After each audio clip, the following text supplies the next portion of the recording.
new study discovered what dyslexic perfectionism among adults looks like. Now, if you would like to know more about it, and if you would like to figure out if you have these perfectionistic tendencies, then this video is for you. I used to struggle a lot with sending emails as a dyslexic myself because of perfectionism.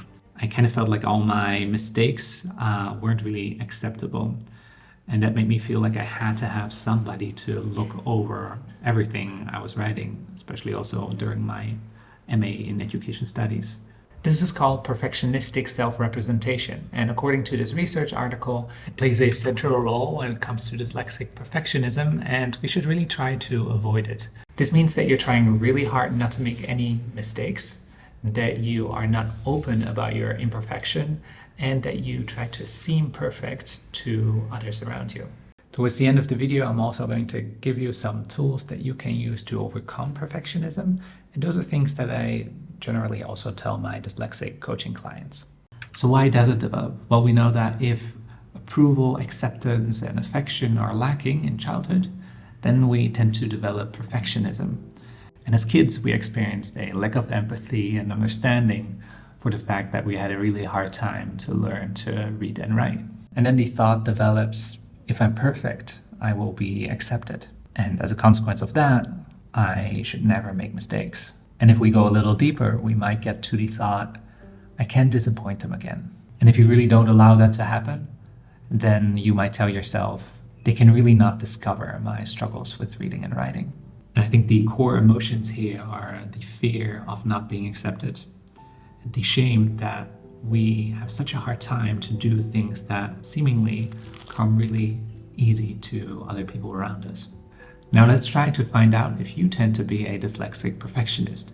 For this section, I use questions from a test that is also used by researchers.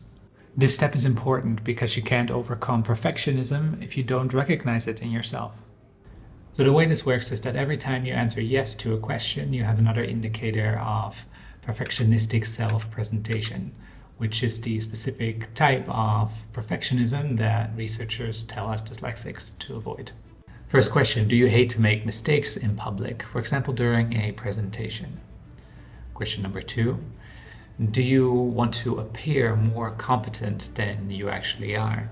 Question number 3, I never or rarely let other people know how hard I am working on things. And 4, would you say that it is important to you that it seems as if you're always on top of things? And the next question is, do you agree with the following statement? If others see me as perfect, they will judge me more positively. And the last one, would you say you try to keep your faults to yourself? At this point, I think you have a good idea of what dyslexic perfectionism might look like. Now, if you're still not entirely sure, you can also ask yourself whether you feel anxious, fearful, or kind of depressed because you're not able to meet your own standards. Now let us take a look at our toolbox and see what other strategies we can use to combat perfectionism. The first exercise that I would like you to try is to slowly desensitize yourself.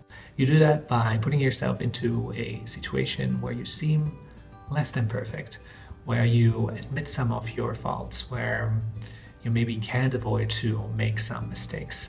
And you don't have to do this all at once, you can do this very gradually. So start with small things and then work up to things that are more difficult for you.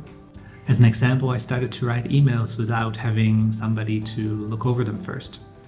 And at first I wasn't entirely comfortable with it, but after a while I started to realize that people don't care as much as I thought they would. And it seems like they value a quick response more than they value an email that is spelled entirely correct. And I've never received an email, not even a single one, complaining about my spelling, and I'm sure there are errors in there. I think the following question might also help you, and it is, what amount of imperfection are you willing to tolerate? And you might want to just take some time to think about this. Another thing that you could try out is think about the big picture. So will this thing that you worry about now, will it matter in, let's say, a week, a month, or even a year? And if it doesn't, then maybe it's time to let go. Now, perfectionism and procrastination are kind of related. So if you're interested in procrastination, then have a look at the video over here and let me know what you thought about this video. See you in the next one. Bye.